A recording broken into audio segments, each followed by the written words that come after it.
ప్రభువునందు ప్రియమైన సహోదరి సహోదరులరా,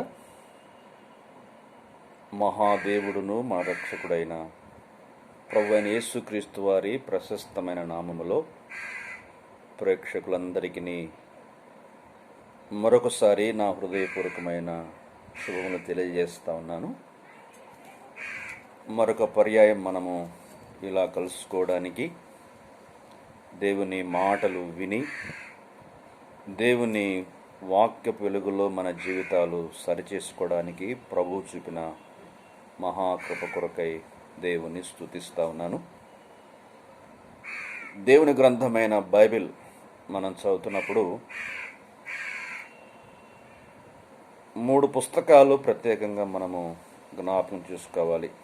అందులో ఒకటి కీర్తనల గ్రంథం, రెండవది సామెతల గ్రంథం, మూడవది ప్రసంగి గ్రంథం. ఈ 3 గ్రంథాలు చాలా విశేషమైన గ్రంథాలు. అలాగే మిగతావి కూడా చాలా ప్రాముఖ్యమైనవే, కానీ ఇందులో చాలా ప్రత్యేకమైన విషయాలు మనకు కనబడతాయి. మిగతా గ్రంథాలలో ఎక్కడ కనబడని చాలా విషయాలు ఈ గ్రంథాల్లో మనకు కనబడతాయి. నేను ఈ గ్రంథాలని ఇలా మీకు జ్ఞాపకం చేస్తాను. కీర్తనల గ్రంథాన్ని this is the book of emotions and expressions. ఇది భావోద్రేకాల గ్రంథం. విశ్వాస యొక్క భావోద్రేకాలను కీర్తన రూపములో భక్తులు దావీదు లాంటి వారు, ఆసాపు లాంటి వారు, కోరహ కుమార్ లాంటి వారు, సొలొమోను, మోషే లాంటి వారు భావ వ్యక్తీకరణ చేసినటువంటి విషయాలుగా మనం గమనిస్తాం. తర్వాత సామెతల గ్రంథాన్ని ద బుక్ ఆఫ్ ఎగ్జార్టేషన్స్ అంటారు. హెచ్చరించే గ్రంథం.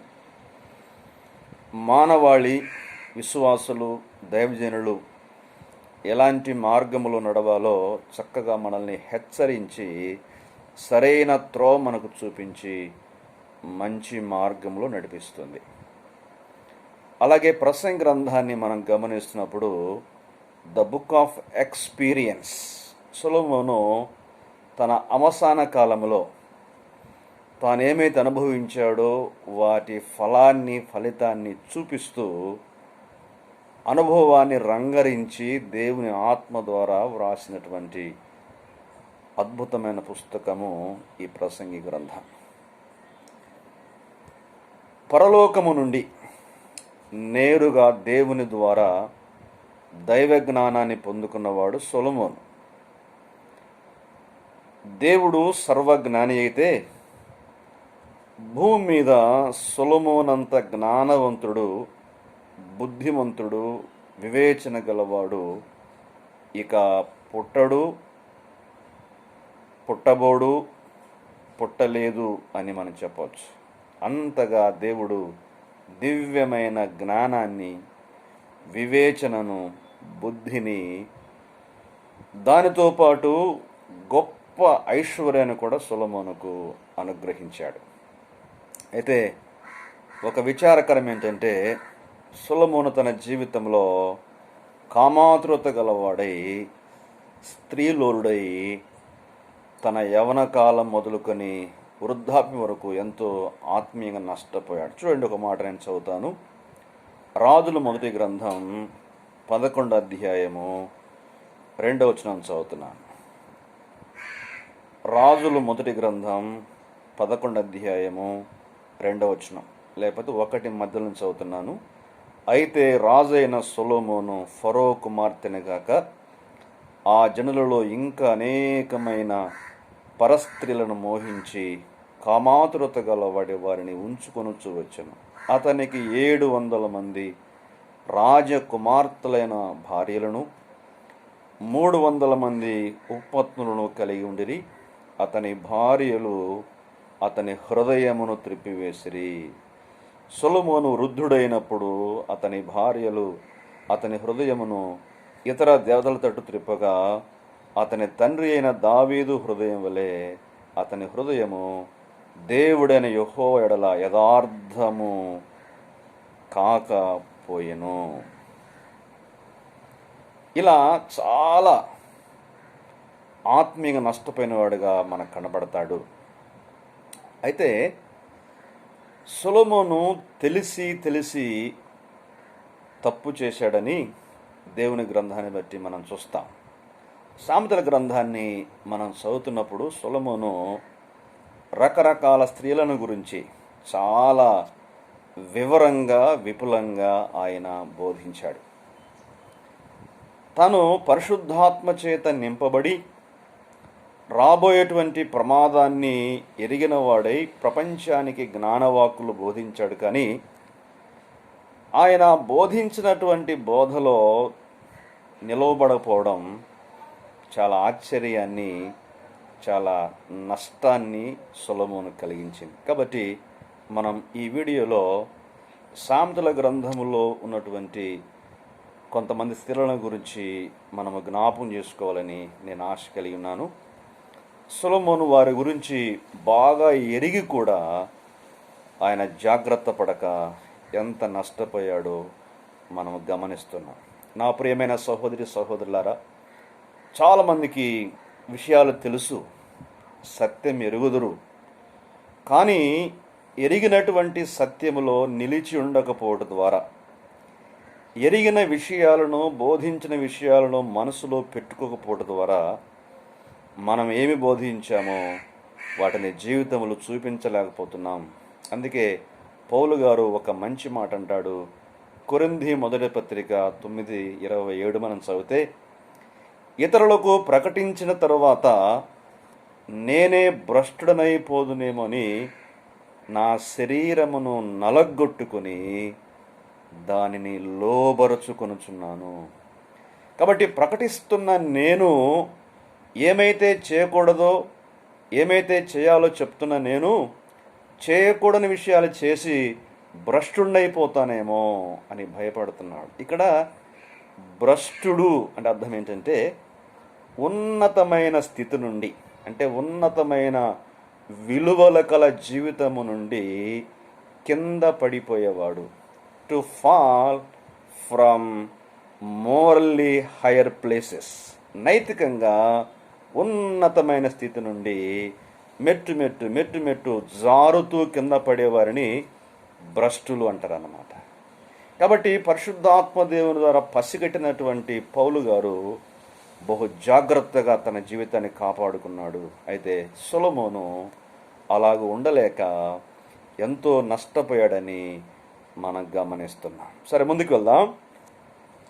దేవుని గ్రంథంలో సామెతల గ్రంథాన్ని మనము గమనిస్తూ ఉన్నప్పుడు ఈ గ్రంథంలో 18 రకాలైన స్త్రీల ప్రస్తావన మనము గమనిస్తాం. ఈ 18 రకాల స్త్రీలను మనం గమనిస్తున్నప్పుడు వీరిని 2 భాగాలుగా మనం చేసుకోవచ్చు. మొదటి భాగము bad women or evil women, చెడు స్త్రీలు అని మనం చెప్పుకోవచ్చు. ఆ తర్వాత గుడ్ ఉమెన్, మంచి స్త్రీలు అని కూడా చెప్పుకోవచ్చు. చెడ్డ స్త్రీల గురించి మనము చెప్తున్నప్పుడు సుమారుగా 12 మంది పేర్లు ప్రస్తావించబడ్డాయి. అంటే స్త్రీల పేర్లు కాదు, కానీ వారి లక్షణాలను బట్టి వారికి సొలొమోను పెట్టినటువంటి పేర్లు మనం గమనిస్తాం.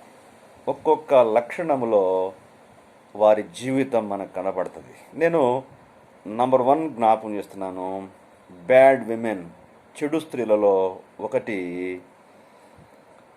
జార స్త్రీ అన్నాడు. 2:16, 5వ అధ్యాయము 3వ వచనం, 8, 20 వచనాల్లో. ఆ తర్వాత 6వ అధ్యాయము 24వ వచనం, 7వ అధ్యాయము 5 వచనాల్లో జార స్త్రీ అనే మాట కనబడుతుంది. దీనికి ఇంగ్లీష్లో ఇమ్మోరల్ ఉమన్ అన్నాడు. మొరాలిటీ, నైతికత లేని స్త్రీలు, నైతిక విలువలు కోల్పోయిన వారు. దీనికి కేజేవి వర్షన్లో స్ట్రేంజ్ ఉమెన్ అని కూడా వాడాడు. తర్వాత రెండవ మాట ఇలా మనము చదువుతాం. మృదువుగా మాటలాడు చెడు స్త్రీ, లేకపోతే మృదువుగా మాటలాడు పరస్త్రీ. ఇదే సామెతల గ్రంథం మనం చదువుకున్నటువంటి వచనాల్లో ఈ మాట కనబడుతుంది. మృదువుగా మాటలాడే పరస్త్రీ. దీని ఇంగ్లీష్లో సెడక్ట్రెస్ అన్నాడు. అంటే మత్తుగొలిపే మాటలు, ఆకర్షించే మాటలు, పాపానికి ప్రేరేపించే మాటలు. తర్వాత మూడవ స్త్రీ evil women or bad women, చెడు స్త్రీ అన్నాడు.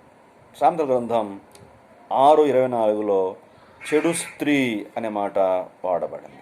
తర్వాత నాలుగో మాట జ్ఞాపం చేస్తున్నాను. వేశ్యావేషము వేసుకునిన కపటము గల స్త్రీ. 7:10లో ఆ మాట కనబడుతుంది. వేశ్యావేషం వేసుకున్న కపటము గల స్త్రీ, ఈమెని ఆ Crafty heart, A woman of Crafty heart అంటారు. అంటే హృదయములో ఒకటి ఉంటుంది, పైకి మరొకటి ఉంటుంది. అందుకన్నాడు వేషము వేసుకునిన కపటము గల స్త్రీ. పైకి సుందరంగా, అందంగా, కపటము లేనట్టుగా కనబడిన హృదయాంతరంగములో కపటము దాగి ఉంటుంది. 23:7లో కూడా ఈ మాట మనకు కనబడుతుంది. తర్వాత ఐదో మాట జ్ఞాపం చేస్తున్నాను. కాముకురాలు అనే మాట. ఇంగ్లీష్లో ఏ ఉమన్ ఆఫ్ క్లామరస్ ఆర్ బాయిస్టరస్ అంటారు. అంటే కాముకురాలు అంటే బొబ్బలు పెట్టేది, కేకలు వేసేది. 7, 10, 9, 13లో ఆ మాట ఉంటుంది. బొబ్బలు పెట్టేది, కేకలు వేసేది. ఆ ఫూలిష్ ఉమన్ అనే ఒక తర్జుమాలో ఉంది, మూర్ఖురాలు అనే మాట. తర్వాత నంబర్ 6 మనం గమనిస్తూ ఉన్నప్పుడు వివేకము లేని సుందర స్త్రీ, a lovely or fair woman without discretion. వివేకము లేని సుందర స్త్రీ. సౌందర్యం ఉంది, అందం ఉంది, కానీ వివేకము లేదు. ఈమె గురించి బైబిల్ చెప్తుంది 11:22లో, పంది ముక్కుననున్న బంగారు కమ్మి వంటిది. వివేకము లేని సుందర స్త్రీ పంది ముక్కున ఉన్న బంగారు కమ్మి. పంది ముక్కున ఎంత ఖరీదైన బంగారపు ఉంగరం లేకపోతే కమ్మి ఉన్నప్పటికీ కూడా దాని విలువ తెలియకది తీసుకెళ్ళి బురద గుంటలో మూతి పెట్టినట్లుగా ఈ వివేకమైన సుందర స్త్రీ కూడా విలువైన జీవితాన్ని మురికి పాలు చేసుకుంటుంది అని దీని భావం. మరొక స్త్రీని నేను జ్ఞాపం చేస్తున్నా. ఈమెను గయ్యాళి అన్న, గయ్యాళి అయిన స్త్రీ. 21:9, 25:24, 27:15 వచనాల్లో ముమ్మారు గయ్యాళి అయిన స్త్రీ గురించి, గయ్యాళి అయిన భార్యను గురించి మనకు ప్రస్తావన జరిగింది. దీన్ని ఇలా అంటారన్నమాట, ఆ కాంటెంటియస్ ఉమెన్ ఆర్ ఆ బ్రాలింగ్ ఉమెన్. అంటే తగాదాల మారి, తంటాల మారి, ఎప్పుడెప్పుడు తగాదాడదామని ముందుకు ఉండేటువంటి స్త్రీని గయ్యాల మారి, తంటాల మారి, తగాదాల మారి అని కూడా చెప్పచ్చు. ఇంకొక మాట జ్ఞాపం చేస్తున్నాను. 21:19లో ఇలా ఉంది, ప్రాణము విసికించు జగడగుండి. ప్రాణము విసికించు జగడగుండి. వీరు జగడమాడుతూ, తగాదాడుతూ పురుషుని యొక్క ప్రాణాన్ని విసికిస్తారు. చెప్పిన మాట చెప్తూ, ఆడిన మాటే ఆడుతూ, పదే పదే వళ్ళిస్తూ ప్రాణము విసికించి చాలామంది పురుషుల ప్రాణాన్ని తీసేవారుగా ఉన్నారు. ఇంగ్లీష్లో ఆ కాంటెంటియస్ అండ్ యాంగ్రీ ఉమన్ అనే మాట వాడారు. తర్వాత మరొక మాట జ్ఞాపం చేస్తున్నాను, జారిణి అన్నమాట. జారిణి ఇంగ్లీష్లో యాన్ అడల్టరస్ ఉమన్. 30:28లో ఈ మాట ఉంది, వ్యభిచార స్త్రీ. జార స్త్రీ, వ్యభిచార స్త్రీ అంటే వీరికి చిన్న తేడా చెప్తాము. జారత్వము అంటే అర్థం ఏంటంటే వివాహం కాకమునుపు చేసేటువంటి లైంగిక నేరం, లైంగిక పాపం. వివాహం అయ్యేంత వరకు పవిత్రంగా ఉండవలసిన వారు దేవుని మాటకు వ్యతిరేకంగా చేసేటువంటి పాపాన్ని జారత్వము అంటారు. తర్వాత వ్యభిచారం అంటే వివాహమైన తరువాత కూడా జీవిత భాగస్వామికి అపనమ్మకం కలిగించి చేసేటువంటి లైంగిక పాపాన్ని వ్యభిచారము అని అంటారు.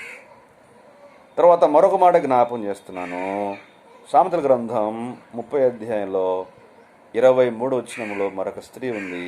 ఆమె ఎవరంటే కంటకురాలై ఉంది పెళ్ళి అయిన స్త్రీ. A hateful or odious women. A hateful or odious women. ఈ స్త్రీకి హిబ్రూ భాషలో సానే అనే పదం వాడింది. ఈ సానే అనే పదాన్ని చాలా చోట్ల ఆదికాండం 24:60లో పగ అనే పదంతో వాడారు. పగ కలిగినటువంటి స్త్రీ. తర్వాత ఆదికాండం 29:31లో ద్వేషం అనే భావంతో వాడారు. తర్వాత ఇదే సామెతల గ్రంథం 1:29లో అసహ్యము అనే మాటకు వాడారు. ఈ సానే అనే పదానికి పగ, ద్వేషం, అసహ్యము అనే భావాలు కూడా ఉన్నాయి. ఇలాంటి లక్షణాలు కలిగినటువంటి ఈమెను కంటకురాలు అనే మాట వాడారు. వాస్తవానికి తెలుగు భాషలో కంటకము అంటే సూది అయిన ముళ్ళు అని అర్థం, లేకపోతే బాధించే ముళ్ళు. యేసుక్రీస్తు ప్రభువారి యొక్క శిరస్సు మీద ముండ్ల కిరీటం లేకపోతే కంటక కిరీటం అంటారు. కంటక కిరీటాన్ని బాధ పెట్టే ముళ్ళతో కూడిన కిరీటాన్ని అల్లినట్లుగా చాలామంది స్త్రీలు కంటక స్త్రీలు ఉన్నారు. పురుషునికి ముళ్ళులాగా కూర్చుకునేవారుగా ఉన్నారు అని ఈ మాట మనకు జ్ఞాపకం చేస్తుంది. తర్వాత మనం గమనిస్తే 31:3లో ఇలా మనం చూస్తాం, రాజులను నశింపజేయు స్త్రీ. రాజులను నశింపజేయు స్త్రీలు. The women that which destroys king. రాజులు చాలా జ్ఞానం గలవారు, చాలా బలమైన వారు, శక్తివంతులు, సామ్రాజ్యాలను దేశాలు జయించిన వారే. కానీ అయితే అలాంటి బలవంతులు, జ్ఞానవంతులు, మేధావులు కూడా కొంతమంది స్త్రీల చేతుల్లో పడి నాశనమైపోయారు. రాజులు కూలిపోయారు అని మనం చరిత్రను బట్టి చెప్పవచ్చు. కాబట్టి ఇలాంటి చెడ్డ స్త్రీలను గురించి సొలొమోను తన గ్రంథములో ఆయన ప్రస్తావించడం జరిగింది.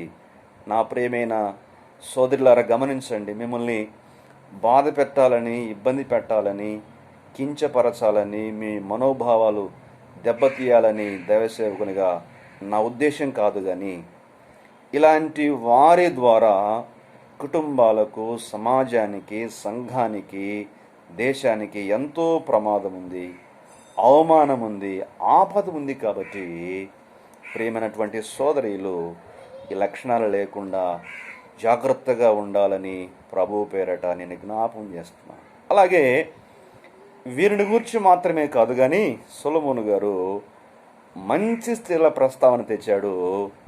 అవి చాలా సంతోషాన్ని, ఆనందాన్ని కలిగిస్తాయి. ఒకవైపు ఆ చెడు స్త్రీల గురించి ప్రస్తావిస్తూనే ఆయన కొంతమంది భక్తిగల స్త్రీల గురించి కూడా ఆయన ప్రస్తావించాడు. అవి కూడా నేను మీకు జ్ఞాపకం చేస్తున్నా. ఒకటి, నెనరుగల స్త్రీ అన్నాడు. 11:16లో నెనరుగల స్త్రీ ఘనతనందును అనే మాట ఎంత మంచి మాట. నెనరు అంటే ప్రేమ. ఇంగ్లీష్లో అ గ్రేషియస్ ఉమెన్, దయగలిగిన స్త్రీ, ఉపకారం చేసే స్త్రీ, ప్రేమ కలిగినటువంటి స్త్రీ. చాలామంది సోదరీలు, స్త్రీలు, భార్యలు ఇలాంటి వారు ఉన్నారు. అలాంటి కుటుంబాలు ఎంతో సంతోషం, ఎంతో ఆనందాన్ని కూడా మనం గమనిస్తాం. ఆ తర్వాత రెండో మాట జ్ఞాపం చేస్తున్నాను. 12:4లో ఇలా ఉంది, యోగ్యురాలు తన పెనిమిటికి కిరీటం. ఇక్కడ యోగ్యురాలైన స్త్రీ కనబడుతుంది. ఆమె తన పెనిమిటికి కిరీటం పెడుతుంది అనే మాట. తన పెనిమిటికి గౌరవం తెస్తుంది, తన పెనిమిటిని గొప్ప చేస్తుంది, ఆయన గౌరవాన్ని పెంచుతుంది అనే మాట. ఎంత మంచి మాట. అందుకే యోగ్యురాలు తన పెనిమిటి కిరీటం అంటూ కింద ఒక మాట అన్నాడు, సిగ్గు తెచ్చున్నది వాని ఎముకలకు కుళ్ళు అన్నాడు. తర్వాత మూడో మాట జ్ఞాపం చేస్తున్నాను. జ్ఞానవంతురాలు తన ఇల్లు కట్టుకొనును. 14:1లో ఆ మాట ఉంది. జ్ఞానవంతురాలు తన ఇల్లు కట్టుకొనును. Wise women. అయితే మూర్ఖురాలు తన చేతులతో తన ఇల్లు ఊడబెరుకును. నా ప్రియమైన సోదరి, నీవు జ్ఞానవంతురాలువా, మూర్ఖురాలివా? చాలామంది మూర్ఖపు సోదరీలు, స్త్రీలు తమ మూర్ఖత్వాన్ని బట్టి తమ ఇంటిని, తమ గృహాన్ని పాడు చేసుకుంటున్నారు. నీ కుటుంబాన్ని నీవే పాడు చేసుకుంటున్నావు. ఇప్పటికైనా మేల్కొని జ్ఞానము గల స్త్రీగా మారాలని, జ్ఞానమైన యేసు ప్రభువారికి నీ హృదయం ఇచ్చి మూర్ఖత్వాన్ని వీడి జ్ఞానం కలిగి బ్రతకాలని నేను ప్రేమతో కోరుతున్నాను. దేవుని వాక్యం చెప్తుంది కొలస్సే పత్రిక 2వ అధ్యాయంలో, బుద్ధి జ్ఞానముల సర్వ సంపదలు క్రీస్తులో గుప్తమై ఉన్నాయి. నిన్ను ప్రేమించి నీకోసం ప్రాణం పెట్టి రక్తము చిందించి చనిపోయి సమాధి చేయబడి తిరిగి లేచిన జ్ఞానమైన క్రీస్తును, విమోచనమైన క్రీస్తును, నీతి అయిన క్రీస్తును రక్షకునిగా స్వీకరించి జ్ఞాన సముపార్జన చేయాలని ప్రేమతో జ్ఞాపకం చేస్తున్నాం. తర్వాత 4వ మాట జ్ఞాపకం చేస్తున్నాము. 19:14లో సుబుద్ధి గల భార్య అనే మాట. ఎ ప్రూడెంట్ వైఫ్. సుబుద్ధి గల భార్య. ఎంత మంచి మాట ఇది. వివేకము కలిగినటువంటి స్త్రీ. ప్రూడెన్స్ అంటే ఒక అద్భుతమైన జ్ఞానం. అంటే పరిస్థితులను అర్థం చేసుకొని ఏ సమయంలో ఎలా మెలగాలో నేర్చుకునేటువంటి సమయోచితమైన జ్ఞానము గలది అని చెప్పచ్చు.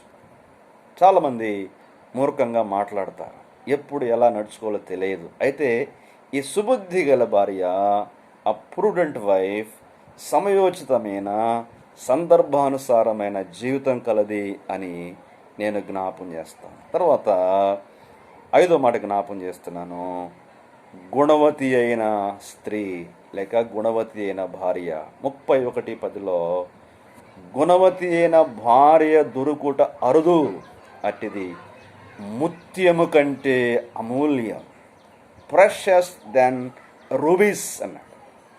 ముత్యము కంటే అమూల్యమైంది, ఆమెను వెలబెట్టి కొనుక్కోలేం, అంత విలువైనది గుణవతి అయిన భార్య.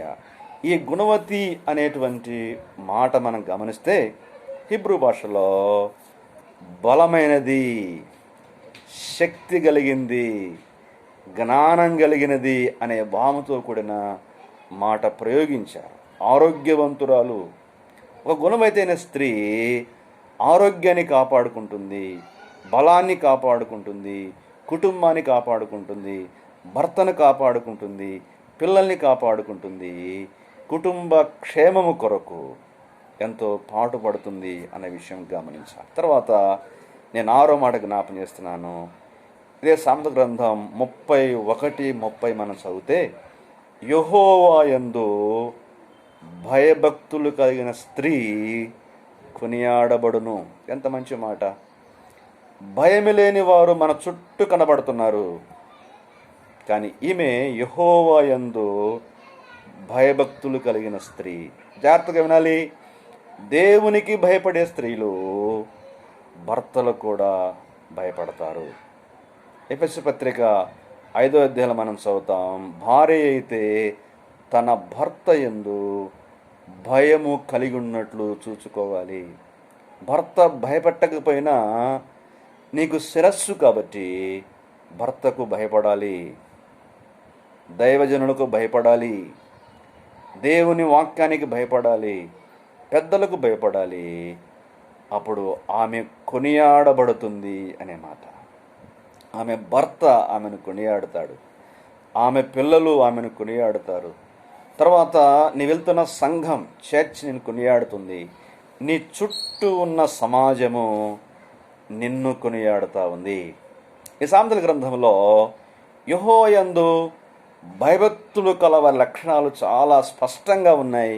వీలైతే అదొక వీడియోగా నేను మీకు జ్ఞాపకం చేస్తాను. చాలా విషయాలు మనకు కనబడతాయి. అందులో ప్రాముఖ్యమైనది, యెహోవా యందు భయభక్తులు గలవారు చెడుతనమును అసహించుకుంటారు అనే మాట. కాబట్టి చెడుతనమును అసహించుకునేది ఎవరంటే యెహోవా యందు భయభక్తులు గలవారు. ఎందుకంటే యెహోవా దేవుడు ఆయన పరిశుద్ధుడు, పరిశుద్ధుడు, పరిశుద్ధుడు. చెడుతనమునకు ఆయన దగ్గర చోటు లేదు. ఆ పరిశుద్ధ దేవుని పిల్లలముగా మనము చెడుతనాన్ని, పాపాన్ని అసహించుకొని పవిత్రంగా, నమ్మకంగా, యోగ్యంగా జీవించబద్ధులమై ఉన్నాము అని జ్ఞాపకం చేసుకోవాలి. వాస్తవానికి మనం పవిత్రంగా బ్రతకలేము, కానీ మనం పాపులమై ఉండగా, నీచులమై ఉండగా, దౌర్భాగ్యులమై ఉండగా, మనలో మంచి కొంచెమే లేకపోయి ఉండగా దేవాతి దేవుడు యేసుక్రీస్తు ప్రభువారిని మన కోసం పంపించాడు. ఆయన పాపము లేకుండా జన్మించి, పాపము లేకుండా జీవించి, మనల్ని పవిత్రపరచడానికి తన దివ్య రుధిరాన్ని చివరి రక్తబొట్టు వరకు చిందించి చనిపోయి సమాధి చేయబడి తిరిగి లేచాడు. 1 యోహాను 1:7 ఇట్లా ఉంది, యేసు రక్తం ప్రతి పాపము నుండి మనల్ని పవిత్రపరుస్తుంది. ఇంకా ప్రభు నమ్ముకోకపోతే, రక్షించబడకపోతే ఇప్పుడే ప్రభు రక్తములో కడగబడి, పవిత్రపరచబడి, భయభక్తులు కలిగి దేవుని కోసం బ్రతకాలని, మన కుటుంబాన్ని, మన సంఘాన్ని, మన సమాజాన్ని మేల్కొల్పే విధంగా అనేక మందికి దీవెనకరంగా ఉండాలి అని ప్రభు పక్షంగా ప్రేమతో నేను జ్ఞాపకం చేస్తూ ముగిస్తున్నాను. దేవుడి మాటలు మన కొరకు దీవించుగాక. చిన్న ప్రార్థన. మా ప్రియమైన పరలోకపు తండ్రి, మీ కొందనములు స్తోత్రమునైనా. సామెతల గ్రంథములో నుండి కొంతమంది స్త్రీల ప్రస్తావన చేశాం. మరి కుటుంబంలో, సమాజములో, సంఘములో స్త్రీల యొక్క ప్రమేయం ఎంతో గొప్పదయ్యా. చాలామంది సోదరీలు కుటుంబాలు కట్టుకున్న వారు ఉన్నారు. భర్తలు బాగలేకపోయినా కుటుంబాన్ని బలపరుచుకున్నారు. అయితే కొంతమంది సోదరీలు గయ్యాలుగా రకరకాలుగా జీవించి నష్టపోతున్నారయ్యా. కనికరించి మా ప్రియమైన సోదరులందరూ మరి యోగ్యులైనటువంటి భార్యలుగా, సుబుద్ధి గల వారిగా, గుణవతులుగా జీవించడానికి మీరే సహాయం చేయండి. మరి ఇంకా రక్షణ పొందిన వారిని మీ కృపచేత రక్షించి దీవించుమని మా ప్రియమైన సోదరులను వాక్యానుసారంగా బలపరిచి దీవించుమని యేసుక్రీస్తు ప్రభు వారి దివ్య నామమున దీనులమై స్తుతించి వేడుకుంటున్నాము తండ్రి. ఆమేన్.